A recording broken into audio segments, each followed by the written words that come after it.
मन में बहुत सी बातें आती हैं। एक बार धर्मदास जी ने कहा, हे भगवान, आप कहते हो कि श्री कृष्ण परमात्मा नहीं है, समर्थ नहीं है। श्री कृष्ण जी ने राजा मोरध्वज के पुत्र ताम्रध्वज को आरे से चिरवा के डेथ हो गई थी, दो फाड़ हो गया था, और फिर वैसा ही बना दिया और जीवित कर दिया। तो कैसे माने कि इनमें ये भगवान नहीं है, सर्वशक्तिमान नहीं है। परमात्मा कबीर जी ने कहा कि मैंने ये कभी नहीं कहा कि ये भगवान नहीं है, मैंने ये अवश्य कहा ये सर्वशक्तिमान नहीं है।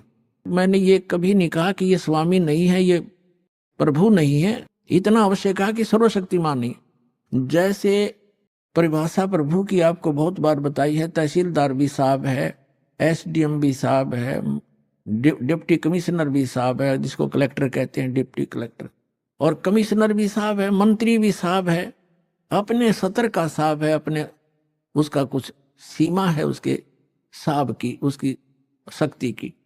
और मंत्री भी साहब है, मुख्यमंत्री भी साहब है, प्रधानमंत्री भी साहब है।